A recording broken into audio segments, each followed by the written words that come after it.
Hello everybody and welcome to the United Stand.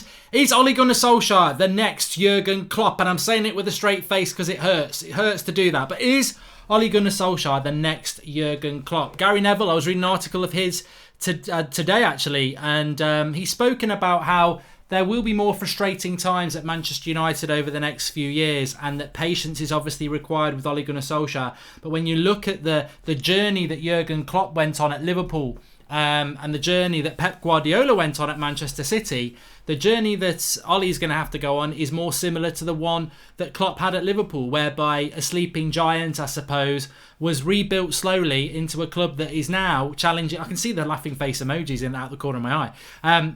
Liverpool are now champions of Europe. Champions of Europe, and could be champions of the world in December. They were very, very close to winning a Premier League title last year. They were very, very close to the dreamland for a Liverpool fan last season, winning a Premier League title for the first time in 30 years, winning the Champions League again. So can Ole Gunnar, as Gary Neville suggests, can Ole Gunnar Solskjaer be to Manchester United what Jurgen Klopp has been to Liverpool? Why doesn't Ole go back to 4-3-3, says Jay? Well, maybe we'll talk about that in a minute. You can call in. We're going to do call-ins, so get on Discord. We'll be doing that in a few minutes. I can't move for laughing and faced emojis on here. You know what? I just want to say, though, look, in all seriousness, there can be similarities between Ole Gunnar Solskjaer and Jurgen Klopp. Jurgen Klopp took over in October of 2015, I think it was. Ole Gunnar Solskjaer took over in December, so a couple of months difference. They both took over sort of halfway through a season in a bad position. Manchester United finished 6th. Jurgen Klopp finished 8th in his first season. So there are similarities there. Jurgen Klopp was trying to implement his way of playing on a Liverpool team that wasn't good enough, and he finished 8th. He then had the summer, and in his first full season, they finished 4th. This is Ole Gunnar Solskjaer's first full season. Yes, we've had a very, very bad start to it, but if we did finish 4th, I think that would be progress. In his third season, he finished 4th again, and then in his 4th season, they finished 2nd and won the Champions League. So, look, I can see all the laughing face emojis in there, but I actually do agree with Gary Neville on this. I think, you know what? If you are not Ole Gunnar Solskjaer out, which I am not, and I know most of you aren't, then why is it funny to say that Ole Gunnar Solskjaer could do a similar thing to what Jurgen Klopp's done? I mean, to be honest with you, I did a video a year ago on That's Football saying that what Jurgen Klopp has done at Liverpool is very similar to what Sir Alex Ferguson did. He's fused, and then he did a David Brent line there. He's fused Flashdance with some MC Hammer shit. But no, he's fused that sort of British talent, when you look at people like Andy Robertson, Trent Alexander-Arnold, Jordan Henderson, James Milner, British bought talent, people like Van Dijk, Sadio Mane and everyone like that, and then some good European signs like Firmino and Salah and Alisson. And that's pretty much what Sir Alex Ferguson used to do. He'd have British players, he'd have good players bought from the Premier League, and then 1 or 2 people bought outside of the Premier League, and then get you wide players going forward, entertaining football. So Klopp, to me, is a progression of a Sir Alex. And maybe that is certainly what Ole Gunnar Solskjaer is going to try and do. It's very easy to be smug and sarcastic when you are comparing Jurgen Klopp now to Ole Gunnar Solskjaer now. But if you are comparing Jurgen Klopp when he first took over at United with Ole Gunnar Solskjaer now, then it's conceivable, possible, that could happen. There's a big reason it won't happen, though, and that's got nothing to do with Ole Gunnar Solskjaer or Jurgen Klopp. You could also argue that Jurgen Klopp was a very established manager when he took over at Liverpool. He'd won a title in Dortmund, and, a lot of people wanted him to come to Manchester United. So there's a big, big difference there. But for me, the biggest difference here, and it's something that surprises me that Gary Neville fails to say this, considering a year ago the fans wanted Mourinho sacked before that Newcastle game, and Gary Neville went on Sky Sports and went absolutely mad, saying it's not his fault, it's not Jose Mourinho's fault, it's the board, it's the people above. And yet the situation now that Gary and other people are talking about is patience, patience, patience. The reason Jurgen Klopp has been so successful at Liverpool is because of the Fenway Group. John Henry, owner of the Red Sox. Ever seen the film Moneyball? Scientific approach to recruitment of not only players but management as well. They took a scientific approach to bringing Klopp into Liverpool and in relation to their recruitment, and it's been very, very successful. Whether you believe that scientific approach, whether you believe the Moneyball approach, it's a very good film, Moneyball. The reality is you've got owners there who want success on the pitch and have got a structure to bring success on the pitch. And yeah, it's taken 3 years, but it's a very good plan. Even if Ole Gunnar Solskjaer was the next Jurgen Klopp, the point remains that he doesn't have the structure above him that Jurgen Klopp had at Liverpool. He doesn't have the owners who are that interested in things developing and producing something on the pitch the way that Jurgen Klopp had. So I think that would be the stumbling block for me straight away with that. So look, I think what Gary Neville is trying to say is that there is an opportunity for United to build something over the next few years with this manager, but I would come back and say my only issue with that is going to be that the structure at Liverpool, I regret to say it, is far, far, far superior to that of the one at Manchester United, and they want success on the pitch. Andrew Chow says, Mark, are these outlavish comments by people papering over the cracks, but brutally we are deteriorating and arguably the successor to Ollie is the one? Thank you for the comment, Andrew Chow. And Zayn Mayasi, oh God, it's not going to be one of those nights. Zayn, stop. Last comment. I'm not reading any more out. I don't care if it's a super chat. I won't read it. Mark, Neville is deluded. He was a failure at Valencia, but a legend at United. You need to get rid of the Glazers like we need to get rid of Kroenke. They are both Yanks who only care about money, nothing else. Thank you. Very good comment, Zayn. But you are an Arsenal fan, and it just dominates the show, and I think everyone gets a bit annoyed with it. So please stop. Appreciate that comment. Very good, but please make it be the last one. Klopp is a proven winner, Mark, says Kartik. Well, no, he wasn't. Klopp's was actually a proven bottler. He's lost a lot of finals. Apart from winning the title, which was very, very good, he was he'd lost a lot of finals up until last year. So, look, I don't want to.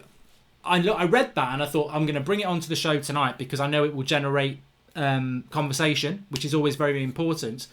But I'm not saying I'm not saying he's going to be as successful as Jurgen Klopp. I'd be very, very surprised if he was. But there is a similarity into the mess that Ollie inherited and the mess that Klopp inherited, and there is a potential opportunity to replicate that in the best way possible and improve us again and get us back playing the way we want to play.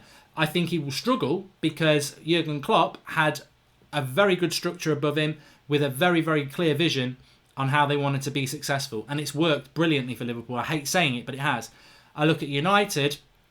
Ole Gunnar Solskjaer doesn't have that support above him, and I'll argue that with anybody. He hasn't got owners who are looking at how to make them the best team in England. They're not doing that. They've got bank managers, and we know that. So, look, it's going to be interesting.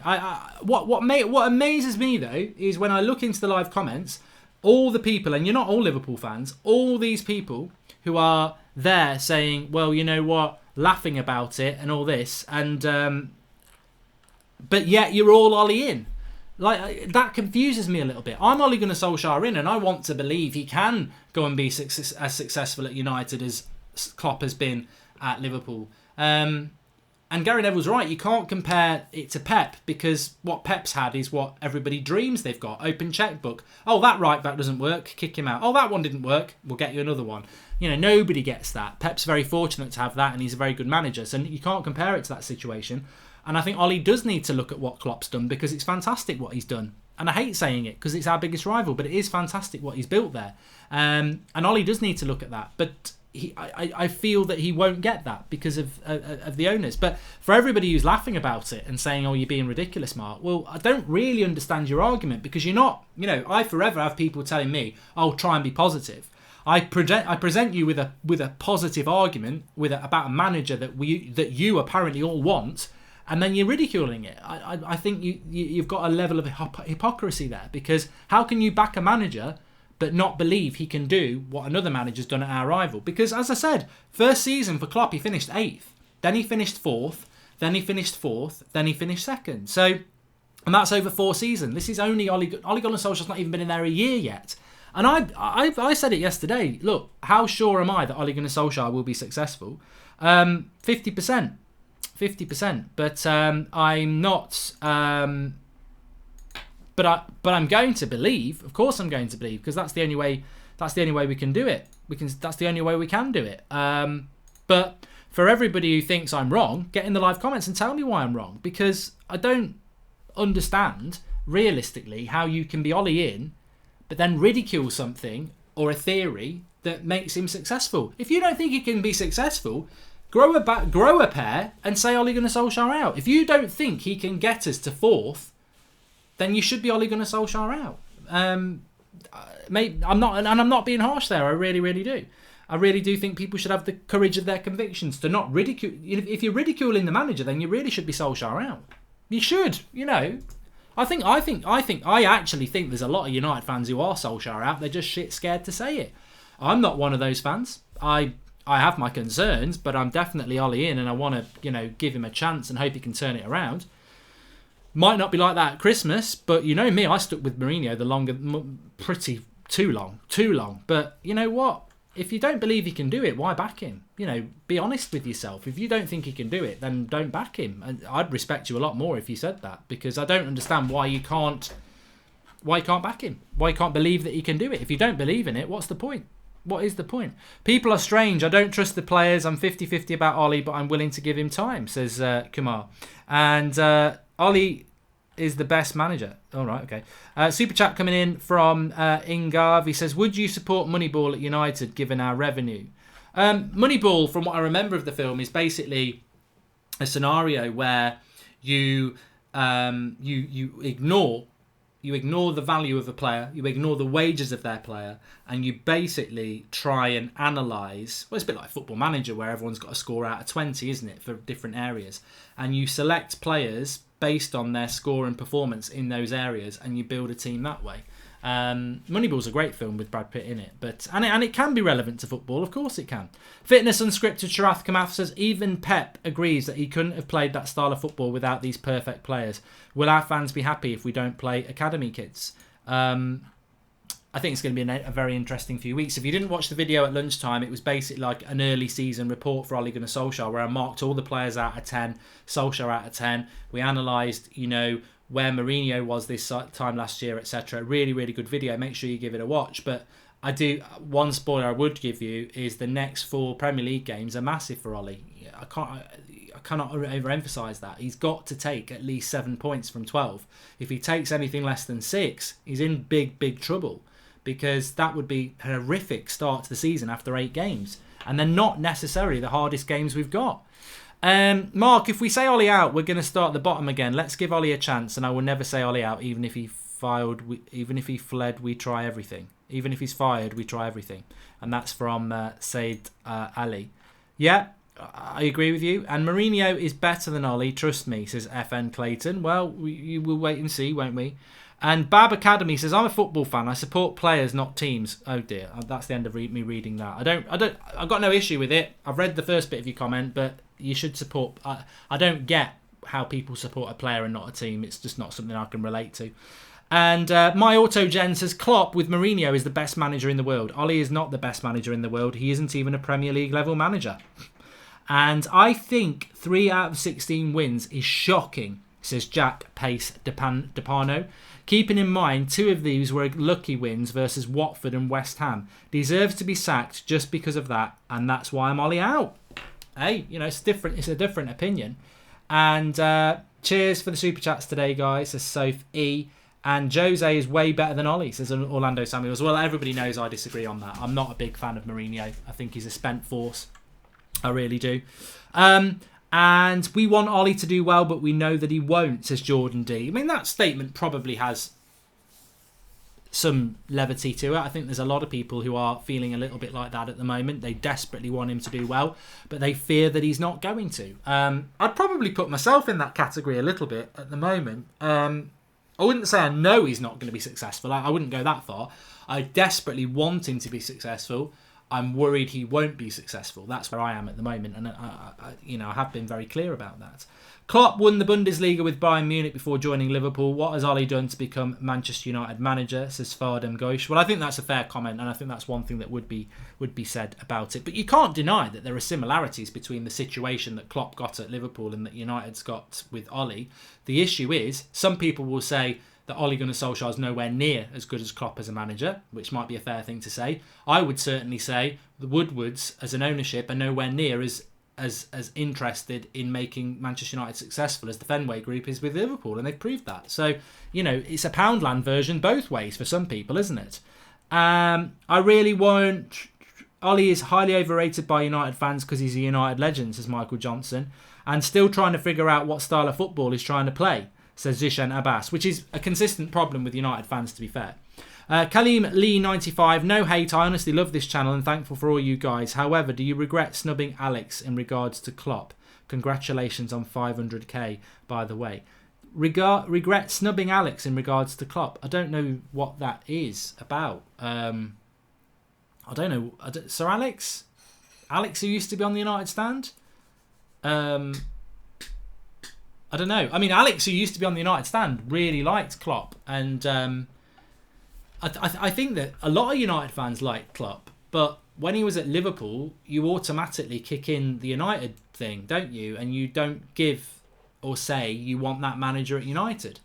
In hindsight now, I think we've fallen so far that a lot of United fans, myself included, look at what's happened at Liverpool and admire it, begrudgingly admire it. They're our biggest rival, but I begrudgingly admire what Liverpool have done. And yes, if he'd never managed Liverpool, and I wish we had got Klopp, but he's a Liverpool manager. I would never want him at United now. Liverpool would never want Sir Alex Ferguson at their club, even though he probably would have won them their first title. That's what the rivalry is. But if you're asking me, would I like Klopp to have come to United when Sir Alex retired? Bloody yes. Yeah, 100%. Yeah. PSG got 9 players in for 86 million. Importance of a director of football, says NT. Look, yep, I'd agree with that. And Jordan Such, given Ollie bought Matic on versus 10 men Southampton, do you see him starting at home to Leicester in the next league game? Look, the Matic situation's really interesting because Matic has come out again today, and some people think that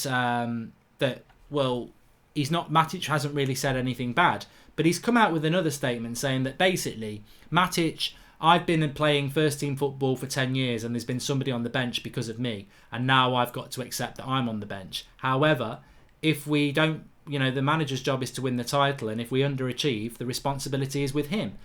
A lot of people saying, well, Matic has said nothing wrong. That's life. You can read that and go, Matic has said nothing wrong.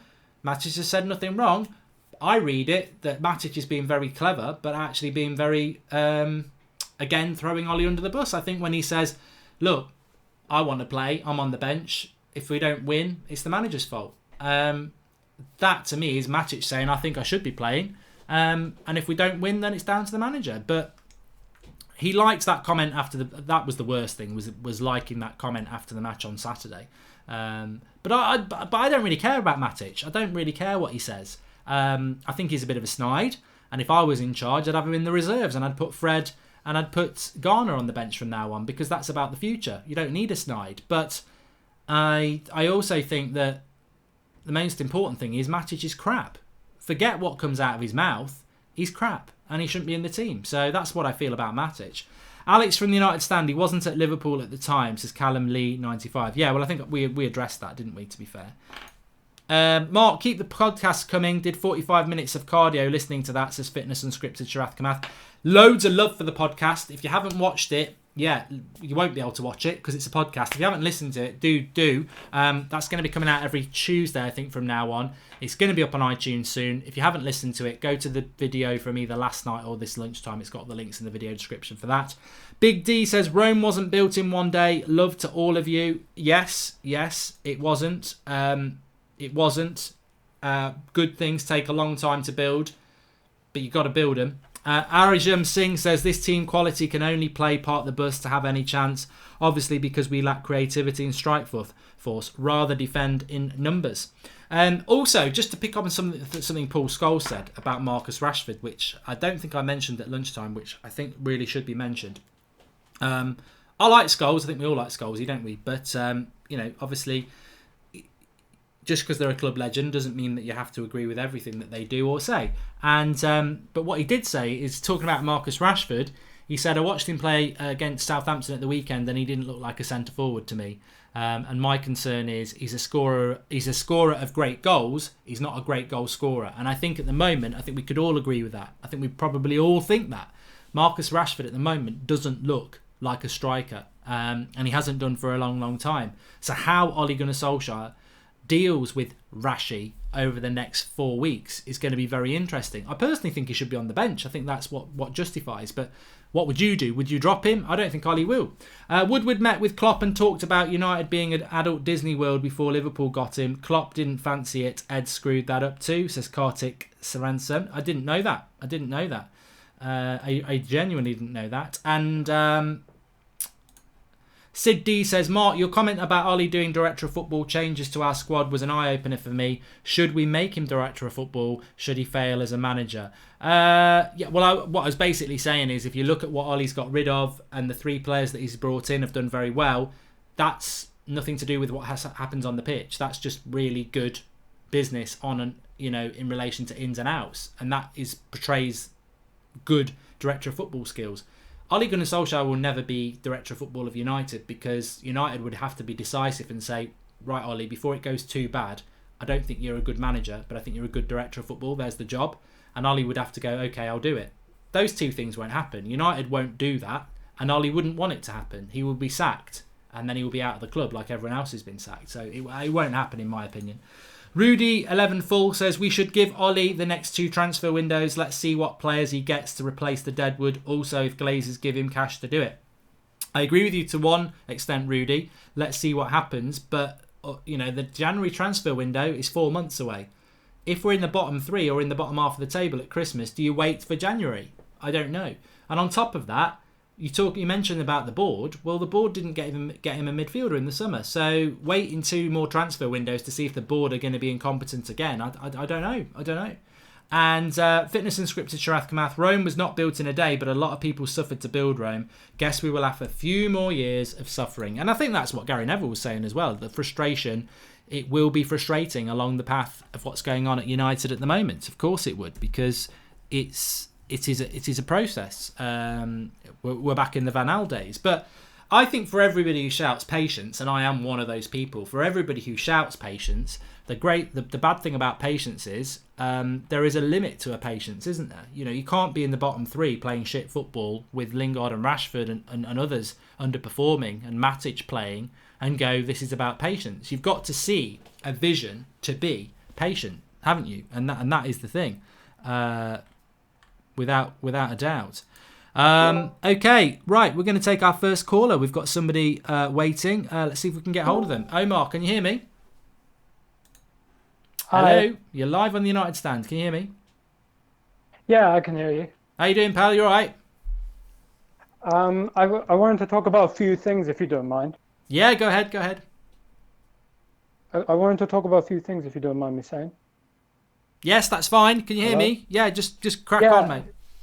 Yeah, I just wanted to talk about the bench that Ole has put up, and I'm not happy about the bench, to be honest, because he's talked about the idea of youth, and I love all that, but I haven't seen much action about youth yet on the pitch. Like, he talks about giving Gomez, Greenwood, Chong a chance, but all you see is Young, Matic, and Mata on the bench. Like, I get why he's put them on there because of the whole experience argument that he's put up, but if you are going to play the youth, in my opinion, I think Chong, Greenwood, and Ghana and Chong should be the backups to the first 11, and Young, Matic, and Mata should be the backup, if you know what I'm saying. 100%. I totally agree with you on that. Yeah, I can't. I'm not even going to add anything else. I totally agree with that, and I think a lot of people in the live comments would. Yeah, and what else do you want to talk about? Yeah, I wanted to also talk about this restructuring of Manchester United, because I was just doing some research and I saw what other clubs are doing as well. So, like, for example, like at West Ham and Brighton, for example, at West Ham, for example, when Pellegrini was appointed, they appointed his director of football, Mario something, I can't remember what his second name was, and he was with him when he was at Malaga. Like, if I don't get Manchester United's idea about appointing a manager, that's all well and good, but I think if Ollie doesn't, I'm Ollie in, I want him to do well, but if it doesn't work out for any reason whatsoever, I think before you appoint a manager, I think that they should appoint a director of football who knows the manager from a previous club they've worked at, and they can work closely together to identify the players that they want at Manchester United, or the director of football can recommend. And if the manager says yes or no, then it goes ahead with the process. Do you know what I'm saying about that?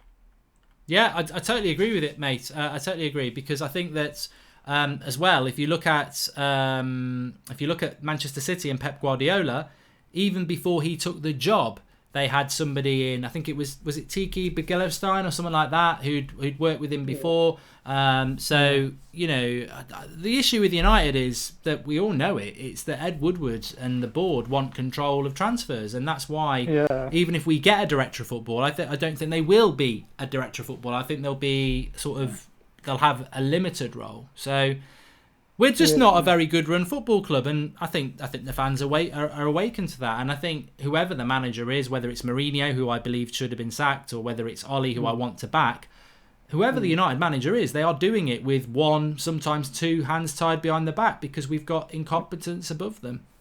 Yeah. And the last thing I wanted to talk about was leadership on the pitch in general, because I've just sensed the last few games I've watched of Manchester United, I've just felt that whenever they're 1-0 up, it's all rosy in the garden. They've had most possession. They've had more shots on target.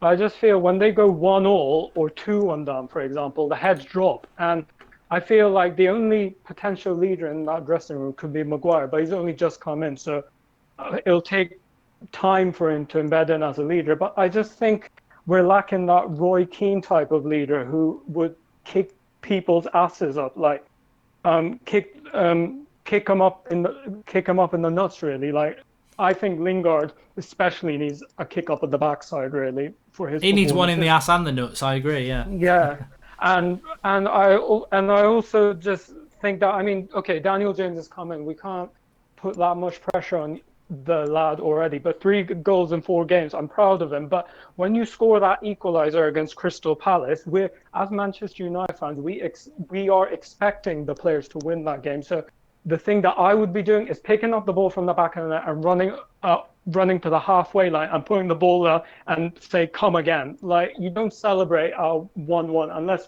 it was like the winning goal, which I just feel that a leader on the pitch would have picked up the ball and taken it back to the halfway line.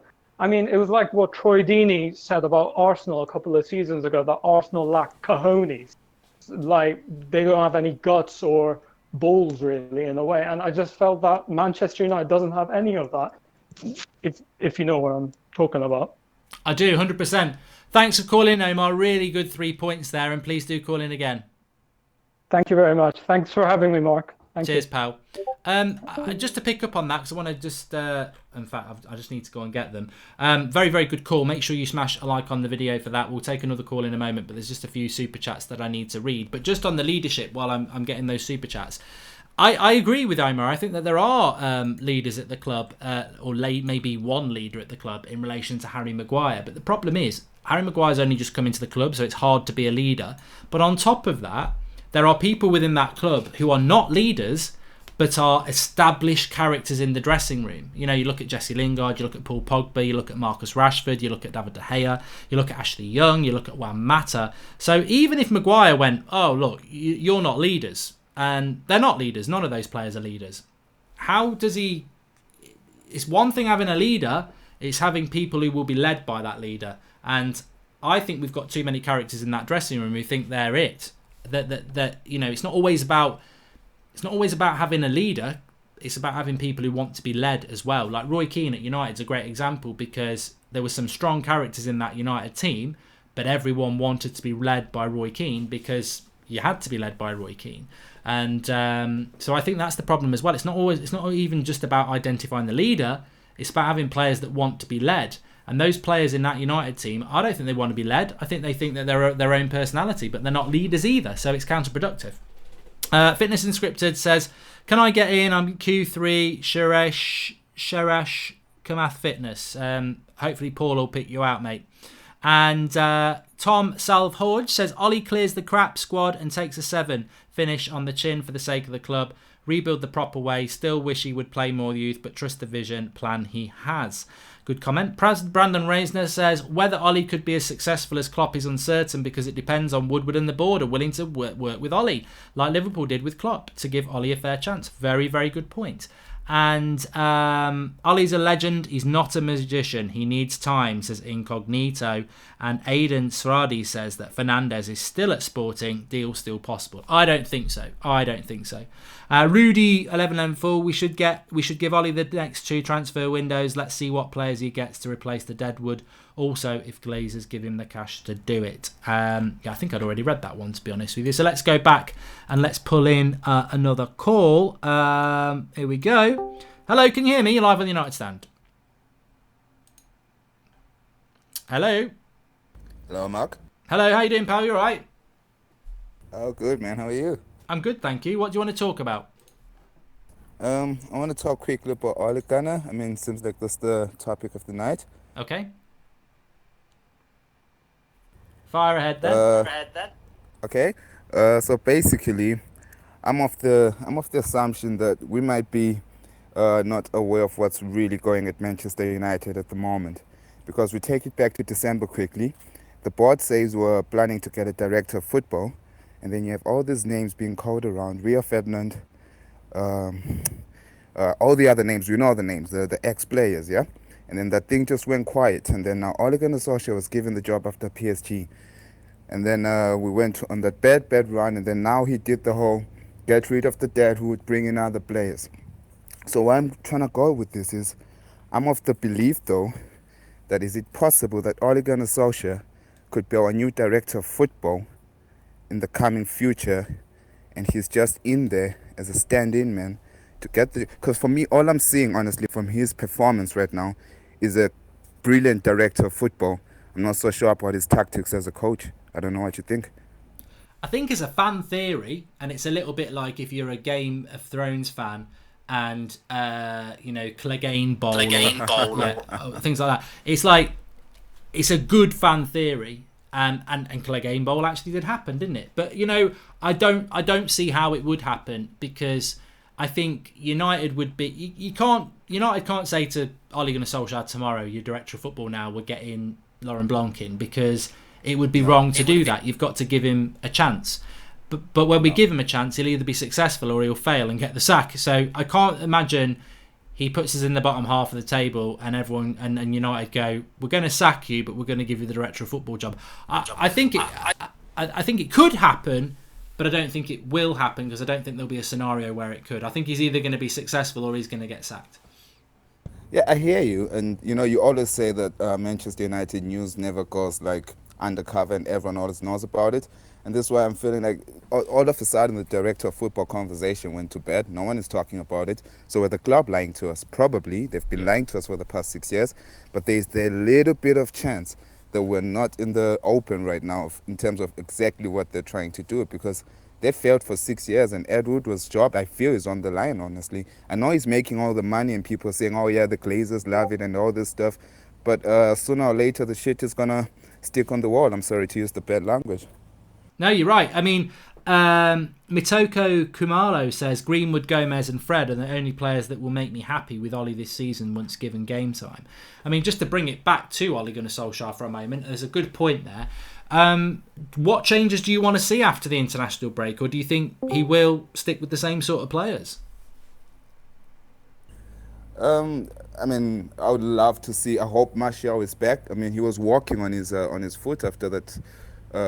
Was it the Wolves game? Mm-hmm. So I'm hoping it wasn't a serious injury, because at the moment, I think it's clear for everyone to see that finally Martial is standing out, because he's always been compared with Marcus Rashford, and I never understood where that ever came from, because if you look at the development of the players, it's worlds apart. It's chalk and cheese. Martial came from the French league. He was starting day in, day out at 18. He was playing number 9 with Berbatov next to him. So there came a point where United fans were always comparing the two, but it's really, really chalk and cheese, and I'm glad for Martial to get... He's gone. I I don't know why he's gone. I don't know what happened there. But Gomez on the bench, says Jonathan Gallagher. And you have a director of football. His name is Ed, says Jeff Rath. Yeah, never a truer word said. And Liam Mellor says Mainz 05 was relegated with Klopp as manager. 2007, says Liam Miller. Yeah, we'll fight him back a bit. I hope he brings Fred in and put him next to McSauce and Pogba goes CAM, says the Batman channel. I do agree with that. I think that is exactly the way that United need to go. If you want to go 4-3-3 or 4-2-3-1 and you want the one attacking midfielder, it can't be Lingard. He doesn't get on the ball enough. It can't be Mata because he can't play more than 70 minutes. Let's use Pogba there. But you can't play McTominay and Matic as the midfield too. You've got to get some dynamism in there and some tenacity. So for me, it would have to be Fred. So I hope that Ollie's doing that. But as I said at lunchtime, I actually think we should go back to the 4-3-3 we played in the summer. When Ollie first came in. The midfield three we're playing at the moment is a 2 and a 1. When he started, it was a 1 and a 2. I want McTominay, Fred, Pogba. Pogba's got license to get forward, so's Fred. McTominay sits. That's what I would do. That's exactly what I would do. Okay, let's see if we can get another caller on. Hello, mate. Can you hear me? I can hear it as again. How you doing? I'm all right. Yeah, you? I'll speak for a while. I'm good, thank you. Yeah, it's been a while, yeah. What do you want to talk about, pal? So I just got a few things. So the first caller that came in, I've got how he can say James shouldn't have celebrated is absolutely ridiculous. He's young, scoring at home.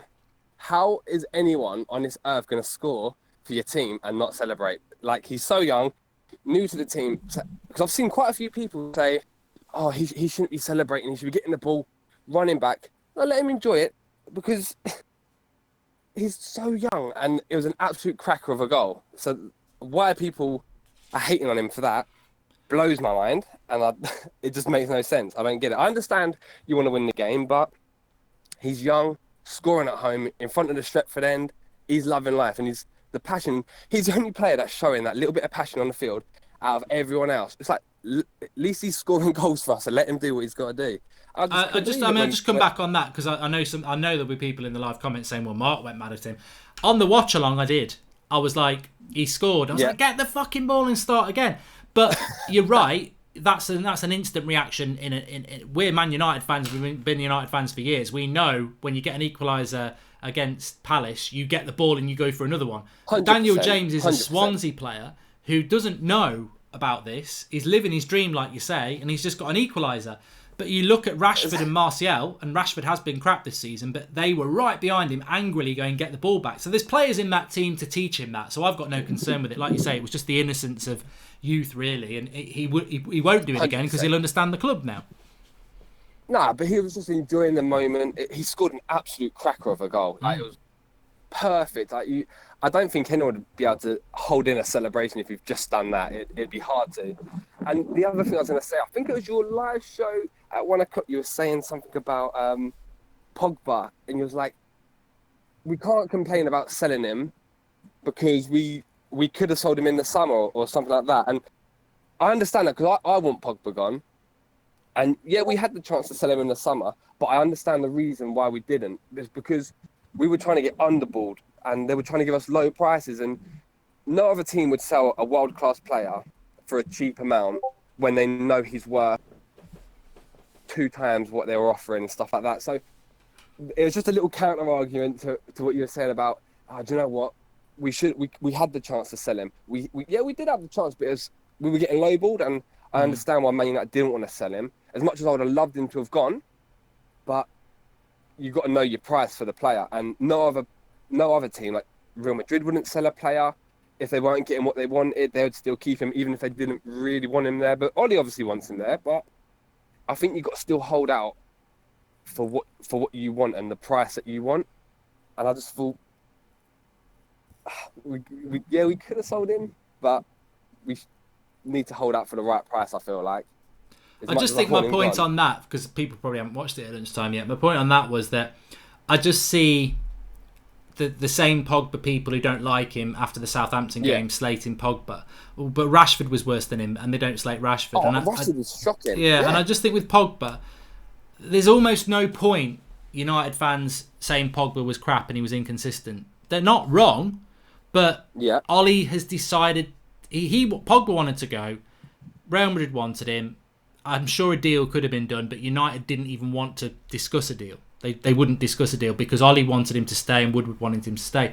So that's what my point really is, that true. it's like, I'm not saying anybody who wants Pogba gone or he's inconsistent is wrong, because he's been like that for 3 years. But the club decided to make him stay. So if anyone's frustrated with Pogba, I think be frustrated with the board and that for not selling him, because they've made that decision that they want him to be here. So he's here. I suppose we've just got to put up with it. That's what it is. That's the scenario. See, I hope he does go in the summer, because obviously when you come out and say that you want to move on and do all this and that, he shouldn't be here. And yeah, a deal probably could have come to terms, but I feel like Man United do want 150, and I feel like Madrid were never going to pay that, especially when Pogba's got however many years left in his contract. Where Yeah, it's a valid point. Where we don't really have a rush to sell him, and this is a bit like, we want him gone, but we should at least still make a nice, tidy profit, because he is it hurts me to say it, but he is a world-class player at times. And I feel like, as much as I want him gone, I still would rather hold out for a decent price, over 100 mil. And I feel like if we got that, then let him go. 150 mil could be a bit of a stretch, but I don't know. We just need him gone, I feel like. I'm just going to ask you a question as well, mate, just before you go. Yep, sure. A few people in the live comments are saying Ollie's gone by Christmas. How long's Ollie going to last at United? Or it could be 30 years or 3 months? This is a hard one, because I see already we're only 4 games in, and there's a lot of people already saying Ollie out, and I just think that's so disgusting. I can't. We're turning into a club which is just flopping over managers one after another, and it's just like, if we keep doing that, we're not going to get anywhere. So how, after 4 games, people are Ollie out? It baffles me. I understand he had a bad end of the season last season, and then obviously this season hasn't started off the best, but is it his fault? We were linked with midfielders for the whole of the summer. Longstaff, Bruno Fernandes, Milinkovic-Savic. Not one of them come to us. I guarantee you, any money, Ollie probably wanted one of them, but it weren't his fault that we didn't get him. He doesn't control the checkbook and the pen. That's all down to Ed Woodward. And I just feel like people are putting it on him. But then what happens if we fired him? Who do we get then? Are they going to do as good? Because it's just going to keep going. It all goes back to the board. If the board don't really give the manager 100%, we're just going to be one of them clubs where we're not going to get back to that glory stage that we had, and we're just going to keep chopping through the managers, and it's just going to be a disgusting cycle, because we've gone through Moyes, nothing happened there. LVG, nothing happened there. Mourinho, nothing's happening there, and so far, nothing's happening with Ollie. Obviously, he's not had a full season, but then none of them are really. Ollie should have got midfielders this summer. I think if we had midfielders, we would have had a perfect season, I reckon. If we had like Bruno Fernandes, Milinkovic-Savic, along with Pogba, I just think that would have been perfect. Don't get me wrong, Rashford up front is still a bit iffy, but if we had a good stable midfield, we could actually control games and not concede as much, because some of the games we've drawn this season and the goals we've conceded could have been prevented if we had a more structured midfield and a midfield that could pass, they could spot danger. Not Matic, who's slow and doesn't know what he's doing. Lingard, who just cares about being famous and his shitty clothing line. Excuse my French. It's so infuriating to see what's going on. And as a fan, when you can see, if we just had 1 or 2 midfielders, or 2, not 1, 2 nice midfielders that can just help structify the midfield, and that would help the defence, and it'd help the attack and be a bit more free. And it's so infuriating. Oh. Thanks for calling in, mate. Really good points.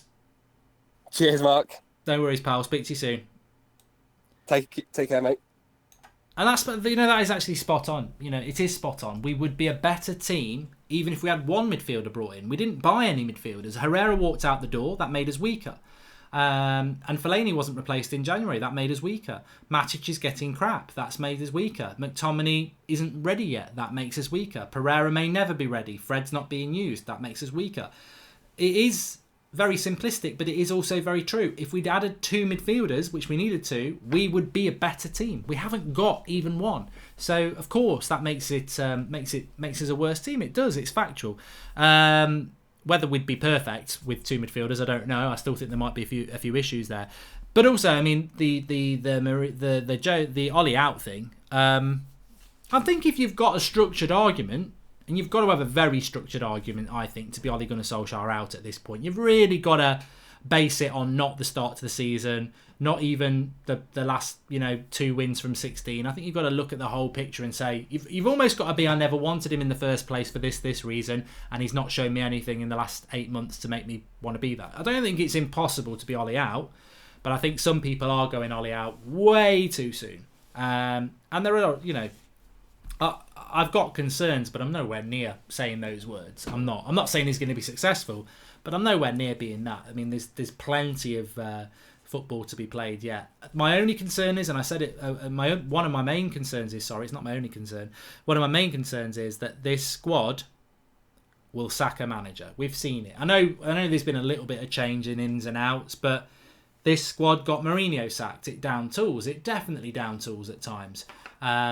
This squad got Van Gaal sacked. It definitely down tools for him. Moyes, I know there's not many left, but some of them did, and they did down tools. So it's not even individual players, it's a mentality within that squad. It's the lack of leadership that Omar was talking about. This squad is capable of downing tools. And as we've said before, when the going's good, it can be great. 3 months, Ollie's first 3 months, amazing. Ollie's at the wheel, we're going to win the title next year playing like this. We all thought that.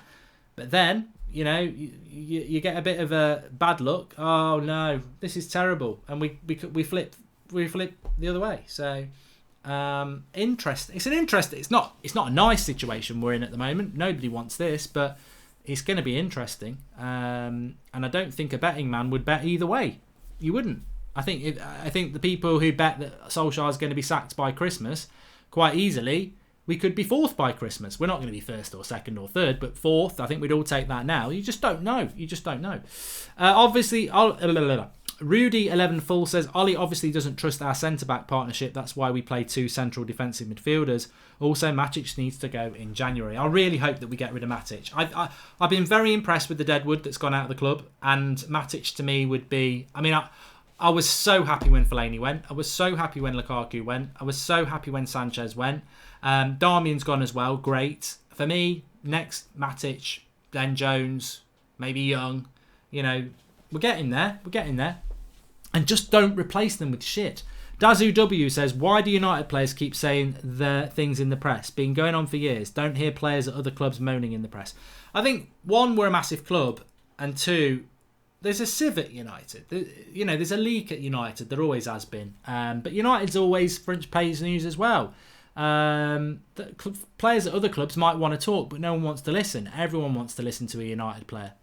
Paul Chadwick. Ollie's got to do something different because at the moment it isn't working. Midfield is a mess and Rashford is extremely poor. Lingard is useless. And I agree. That's why I asked that question to Jack there, and in the previous caller as well. Do you think Ole Gunnar Solskjaer will make a big change to his team for Leicester? He might be forced into it because of injuries, but realistically, I think he should be making changes. I think that game's primed for Fred. Fred's training at Carrington at the moment. He's got 2 weeks, fitness, everything. I think if Fred doesn't play against Leicester, he may as well pack his bags and go on and have another honeymoon, because we need that freshness, we need that fitness, we need that tenacity. I would play Fred in that game. Whether Gomez gets on the bench, I still would say the same as what I said before the Southampton game. Yes, he should be involved, but I bet he won't be. And I think he might have an injury as well. But I think Fred's really important. I think it's really important that we get Martial back. It's so early. We've still got another week before we do the preview for the Leicester game. But as I sit here now, I would say I'm very worried about that Leicester game. But if in the next week's time you start to think, well, Fred will play, Pogba's fit, Martial's fit, Luke Shaw's fit, which I don't think he will be anyway, the confidence can go up. Because it's Manchester United at Old Trafford at the end of the day. You've got to be confident. Ollie is a liar, no youth, found out tactically and he's inept, says JV. Say it how it is, JV. And Ollie is Klopp when on the field kicking ball, not when he is a manager, says Leslie Lai. Great show, Mark. Respect to all. Nighty night, says Ultra67. I haven't even ended the show yet.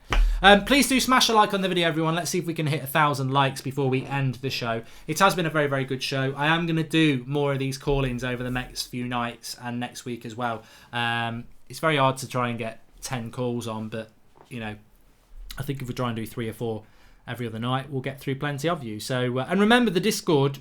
You can be chatting amongst each other 24/7 on there. It's a great platform. I often listen into you all talking when I'm working and stuff. So thanks everyone for watching. Back again tomorrow, of course, at 8 o'clock. And yeah, the international break's going quite quick, isn't it? So thanks everyone. The hardcore United standers watching the channel still, getting involved. Please smash a like on the video for all our callers tonight and all the super chats and all the comments. You've been fantastic, and the moderators. And if you didn't watch the video at lunchtime, which was basically the early season report for Ollie, a bit of tactical, marks out of 10 for all the players and Ollie himself, go and give it a watch. Thanks for watching. I'll speak to you all tomorrow. Can't find the button to turn it off. There it is. There it is.